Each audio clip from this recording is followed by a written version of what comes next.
يمكنكش تقول كلام وتعمل العكس. انا ما يمكنليش تنهاج كمدير اذاعه ماشي ار ما تضرنيش بان دوزام اذاعه تلفزه صهيونيه فرنسيه محضه اكثر من لا يوجد. يعيطوا لي بالصباح العشيه تبغيني انا تقول ذاك الكلام وندوز في دوزام؟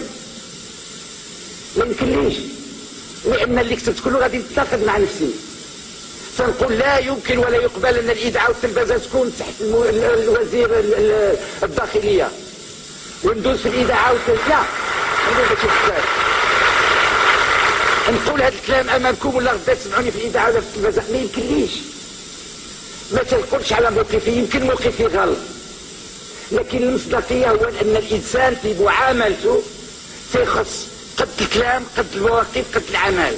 واللي الاساس الكبير اللي توجدوا الشبان واحد بس بها اللي تيهضر على ليزانتيليكتوال المثقفين هو عدم ماشي استقامه. ما تنقولش انا مستقيم اكثر منهم، هي واحد عدد المصداقيه الانسان مع نفسه. اما عندك موقف واخذه ودافع عليه وعيش على مستواه. ما يمكنلكش تبقى تعمل لي فيراج هكذا تدخل لا هذه ما كاين باس هذه درتها بهذه الصفه وتجبر راسك كل مكان. ما يمكنش. اولا ما غادي يكونش عندك وقت التركيز الكافي باش تدرس ولا تقوم بالعمل ديالك.